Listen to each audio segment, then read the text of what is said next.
산불 술판 논란과 관련해 김영환 지사가 예고했던 해명 기자회견을 취소했습니다. 야당은 공세의 고삐를 다잡았습니다. 충북 종단열차가 가까스로 부활하게 됐습니다. 실효성을 이유로 예산 투입 중단을 선언했던 충청북도가 마음을 바꿨습니다. 브레이크가 고장난 차량이 불이 붙은 상태로 고속도로를 10km 이상 질주했습니다. 이 차량을 우연히 발견한 경찰이 몸을 던져 막았습니다. 충주에서도 한국전쟁 당시 보도연맹 사건에 대한 유해 발굴이 시작됐습니다. 73년 만에 명예회복의 길이 열렸습니다. 네, 시청자 여러분 안녕하십니까? 계속해서 MBC 뉴스투데이 충북입니다. 산불 술자리 논란이 일고 있는 김영환 지사가 해명을 위한 기자회견을 하려다 돌연 취소했습니다. 산불 와중에 술판을 벌인 적이 없는데도 일부 언론이 악의적으로 보도하고 있다며 법적 대응까지 시사했습니다. 김대웅 기자입니다. 지난달 30일 김영환 충북지사가 맥주잔을 들고 청년들과 술자리에 있습니다. 친일파가 되겠다는 발언의 파문이 가라앉기도 전에 산불 술자리 논란이 일며 비판이 쏟아졌습니다. 김 지사는 최근 논란에 대해 도민과 공무원에게 사과했습니다. 저와 관련된 논란과 관련해서 그 모든 책임이 저에게 있고 도민과 또 우리 도 공무원들에게 송구스러운 마음을 갖고 있다. 자신은 친일파가 아니고 산불이 일어나는데 술판을 벌이지도 않았다고 해명했습니다. 이런 논란을 악의적인 언론 보도의 문제로 돌렸습니다. 보도에서 일부 지적하는 것처럼 친일파라거나 또는 제가 산불이 일어났는데 가서 술판을 벌이는 도지사라면 도지사로서의 자격이 없다고 생각합니다. 김 지사는 이와 관련해 기자회견 일정을 잡았다 돌연 취소했습니다. 윤홍창 대변인을 통해 아직 정리가 안 됐고 어떤 조치를 취해야 할지 검토할 필요가 있다고 전했습니다. 또 법에 물어보고 싶은 심정이라면서 일부 언론 보도에 대한 법률 대응을 시사하기도 했습니다. 윤 대변인은 당일 산불과 관련해 김 지사가 주어진 도지사의 역할을 다했고 청년 모임에 참석해 정책 제안을 받았을 뿐 술판을 벌인 것은 절대 아니라고 해명했습니다. 이 과정에서 과음을 하지 않은 것이 명백한 사실인데 술잔을 입에 댔는지 한 모금을 마셨는지는 사안의 본질이 아니라고 말하기도 했습니다. 하지만 야당은 여전히 반발하고 있습니다.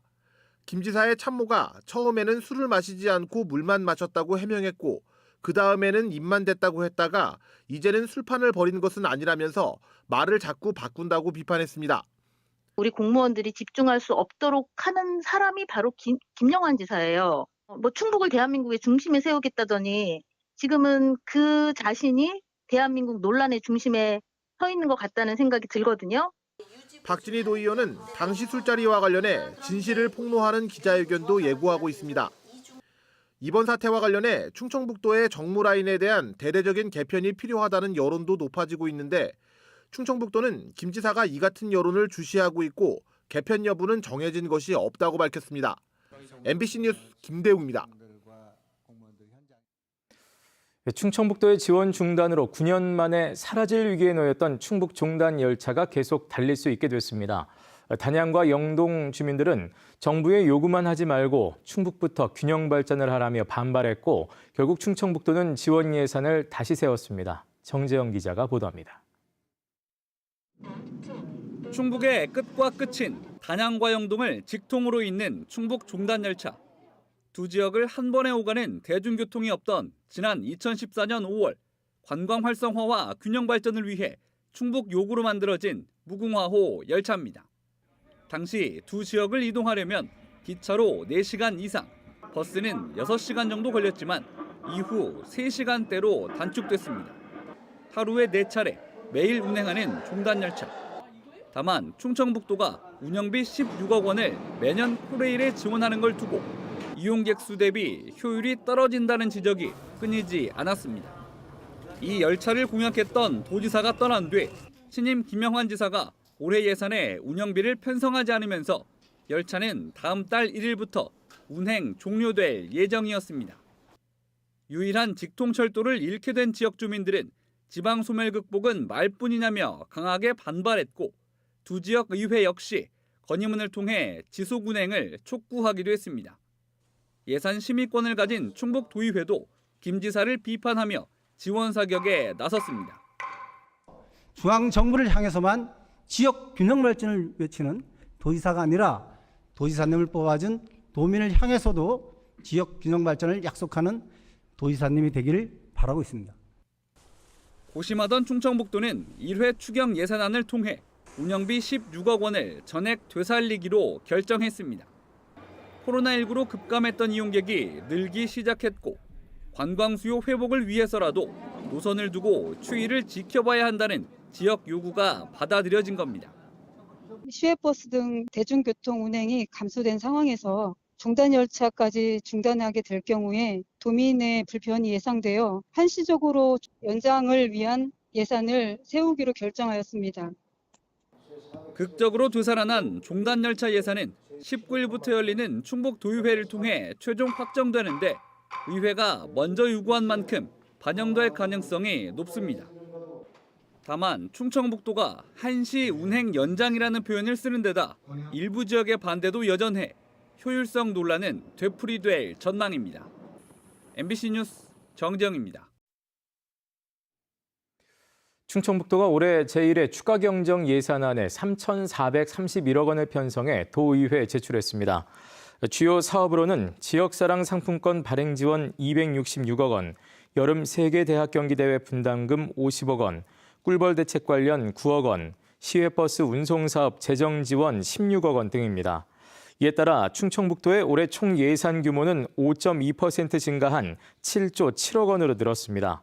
추경 예산안은 오늘 19일부터 열리는 충북도의회 제408회 임시회를 거쳐 확정됩니다. 고속도로를 달리던 차에서 불이 났는데 브레이크까지 듣지 않는다면 여러분 어떻겠습니까?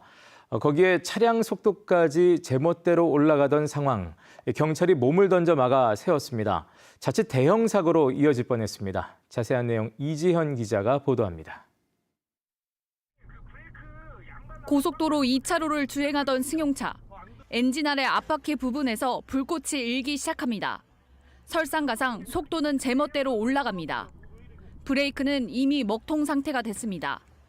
운전자는 다급한 전화로 구조를 요청합니다. 같이 타실 수 있으시겠어요? 그냥 긁을까요? 기어를 조작하고 시동을 꺼보지만 속수무책입니다. 안 꺼져. 3초 이상 눌러도 안 꺼져요? 네. 이 상태로 10km 넘게 내달렸습니다. 지금 속도 어떻게 돼? 아직도 80이에요? 아니요, 올라가고 있어요. 왜 이래 이거? 위험천만한 질주를 멈춘 건 갓길에 거점 근무 중인 순찰차였습니다. 비상등을 켜고 경적을 울리던 차량을 이상하게 여긴 순찰차가 순발력 있게 따라잡아 앞을 막아선 겁니다. 방송을 했는데도 속도를 줄이지 않고 계속 가는 거예요. 이상하잖아요. 그래서 차량에 뭐 문제가 생겼다 이게 여기고. 바퀴에 불이 번지고 있던 상황을 보고 직감적으로 몸을 던졌습니다. 바퀴에 불이 붙은 걸 제가 먼저 봤거든요. 소화기 있는 것부터 꺼내야 될 것 같아가지고 소화기 꺼내서 소화부터 했습니다. 다행히 차량 운전자도 경찰관도 크게 다치지는 않았습니다. 순찰차 들이받고 나서 이제 살았다라는 안도감이 들었죠. 도와주셔서 대단히 감사하다고 생각하고 있습니다. 경찰청은 자칫 대형 사고로 이어질 뻔한 이 질주를 막은 경찰관에게 표창을 수여할 계획입니다. MBC 뉴스 이지연입니다. 지어진 지 3년도 안 돼 엘리베이터 사고가 유난히 잦은 아파트가 있습니다. 최근에는 제동장치가 갑자기 작동하면서 안에 있던 승객들이 넘어져 다치기도 했는데요. 조사 당국은 승객 탓이라는 잠정 결론을 내놨습니다. 무슨 일일까요? 김은초 기자입니다. 6층에서 내려가던 아파트 엘리베이터에서 덜컹하며 충격이 감지됩니다. 난데없이 비상 브레이크가 작동하더니 엘리베이터가 급정거했습니다. 안에 있던 승객 2명 모두 그대로 넘어졌습니다. 비상 브레이크 작동 직전 모든 버튼도 말을 듣지 않았습니다. 천장에서 뭐가 끊어지는 소리가 탕 소리가 한 번 났고요. 충격이 장난이 아니었거든요. 쾅 했을 때 언니는 옆으로 넘어지고. 비상 호출로 고장 사실을 알려 갇힌 지 5분 만에 구조됐습니다. 꼬리뼈와 어깨 등을 다쳤고 정신적 충격도 받아 3주째 병원 치료를 받아야 했습니다. 사고 이후에는 엘리베이터를 타는 것조차 무서워졌습니다. 저는 지금 솔직히 말하면 엘리베이터 타는 건 너무 무서워요. 타긴 타되 혼자 타는 건 안 타요. 절대. 누가 사람이 올 때까지 기다려요. 엘리베이터 관리 업체는 이 사고가 승객 때문이라는 소견서를 내놨습니다. 제동 이후 승객이 넘어졌는데 반대로 승객이 넘어진 충격 때문에 비상제동이 걸렸다는 설명입니다.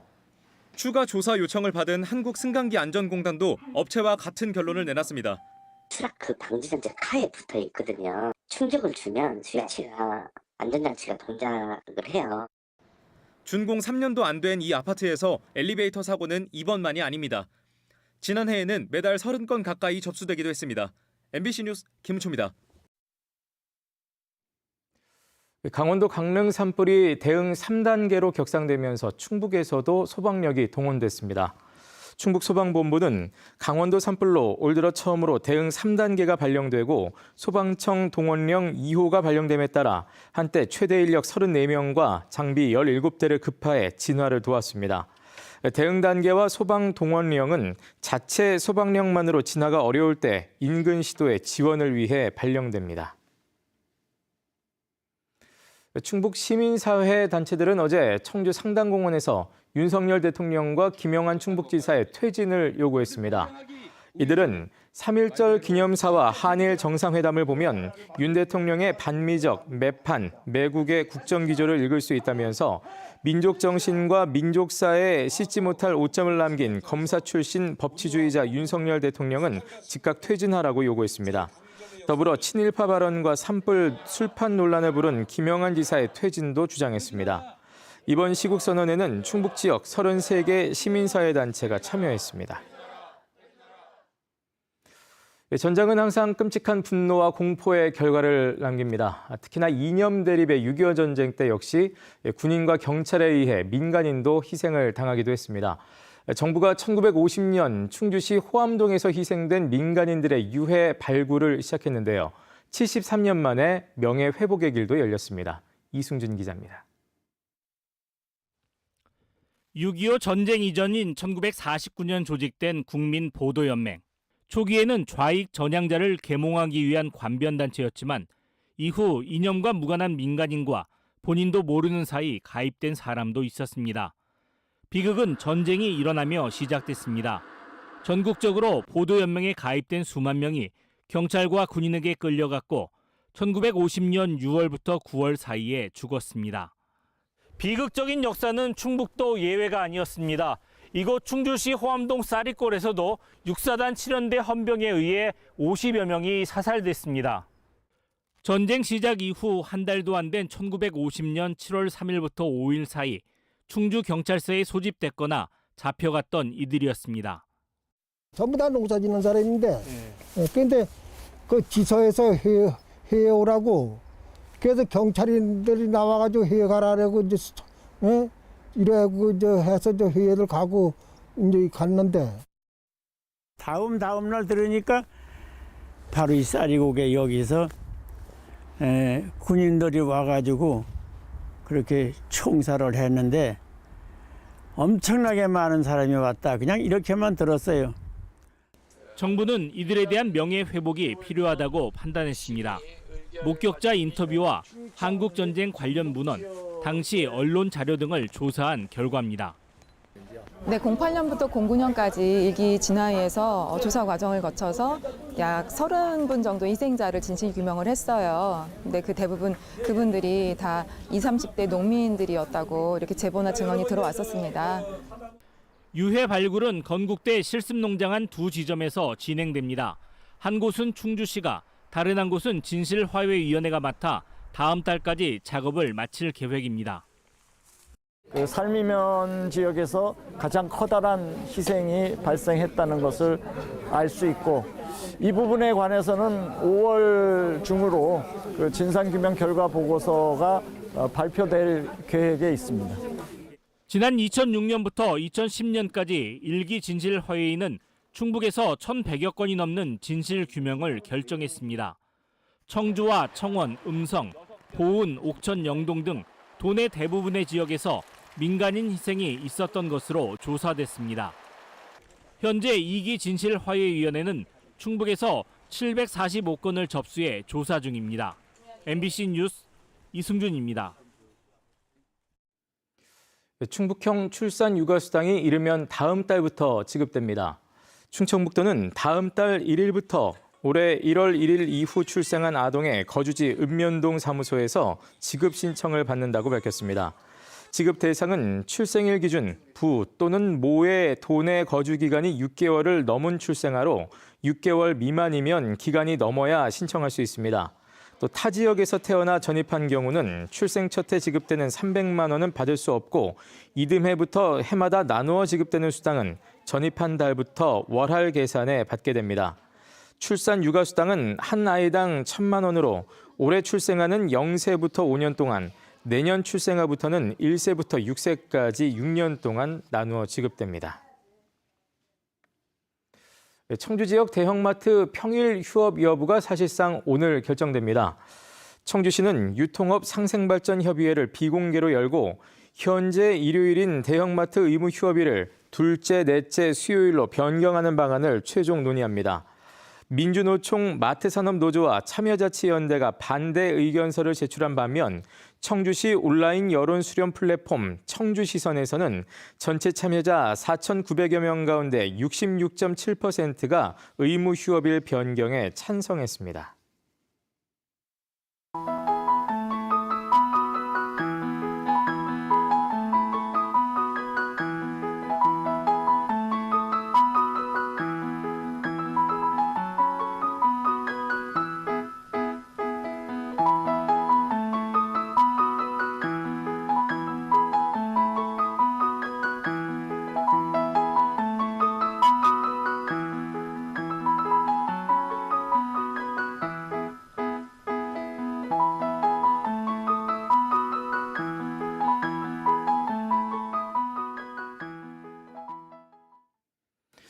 권총으로 대통령을 살해하겠다는 인터넷 게시글은 해외 IP를 통해 작성된 것으로 확인됐습니다. 충북경찰청 사이버수사대는 글이 게시된 인터넷 커뮤니티의 사이트 서버를 압수수색해 작성자 정보를 확인한 결과 해외 IP를 사용한 것으로 보고 추적 중이라고 밝혔습니다. 앞서 경찰은 지난 9일 밤 한 인터넷 커뮤니티 사이트에 권총 사진과 함께 대통령을 죽여 나라를 구하겠다는 글이 게시돼 수사에 나섰습니다. 의약품 원료 생산업체인 연성정밀화학이 음성 용산산업단지에 공장을 짓는 투자 협약을 맺었습니다. 연성정밀화학은 오는 2028년까지 1,500억 원을 투자해 용산산업단지 17,000여 제곱미터 부지에 공장을 짓고 150명을 채용할 계획입니다. 이 업체는 체내 기능 제어 호르몬인 프로스타클란딘류 고활성 원료의약품 생산 기술을 국내에서 유일하게 가진 것으로 알려졌습니다. 한편 대한산업보건협회도 오는 2026년까지 청주 밀레니엄타운에 충북산업보건센터를 확장 이전하기로 했습니다. 아프리카 돼지열병에 감염된 야생 멧돼지 사체가 잇따라 발견되자 보훈군이 드론으로 야생 멧돼지 기피제를 살포합니다. 보훈군과 보훈군 한돈협회는 관내뿐만 아니라 인접한 괴산과 경북 상주에서 감염 사체 발견이 잇따르고 있다며 양돈 농가 20곳을 중심으로 드론을 활용해 야생 멧돼지 기피제를 살포하기로 했습니다. 한편 충북에서는 충주에서 한 건이 추가돼 현재까지 모두 6개 시군에서 382건의 아프리카 돼지열병 감염 사체가 발견됐습니다. 괴산의 장난감 도서관을 비롯한 육아 편의시설이 문을 열었습니다. 괴산군은 도시재생 뉴딜 사업의 하나로 괴산읍 서부리에 40억 원을 들여 장난감 도서관과 숲놀이터 등을 갖춘 지상 3층 연면적 700제곱미터 규모의 괴산 아이사랑 꿈터를 준공하고 본격적인 운영을 시작했다고 밝혔습니다. 괴산군 지역 최초로 마련된 이 영유아 전용 시설은 아이와 부모가 함께 참여하는 프로그램과 육아 고민 상담 등도 진행됩니다. 제천의 공립 치매전담 노인 요양시설이 건립됩니다. 제천시는 남부생활체육공원 부지에서 기공식을 열고 총 사업비 90억 원을 들여 4층에 연면적 2,260제곱미터, 100여 명 수용 규모의 주야간 보호시설과 노인 요양시설을 건립합니다. 준공 목표는 내년 7월입니다. 산림사업법인 증가로 부실업체 난립에 대한 우려가 커지자 충청북도가 다음 달 말까지 운영 실태에 대한 전수조사를 벌입니다. 대상은 도내에 등록된 268개 법인으로 숲 가꾸기와 병해충 방제 등 5개 분야이며 산림기술자의 이중 취업이나 자격증 대여 등의 위법 행위를 집중 조사할 예정입니다.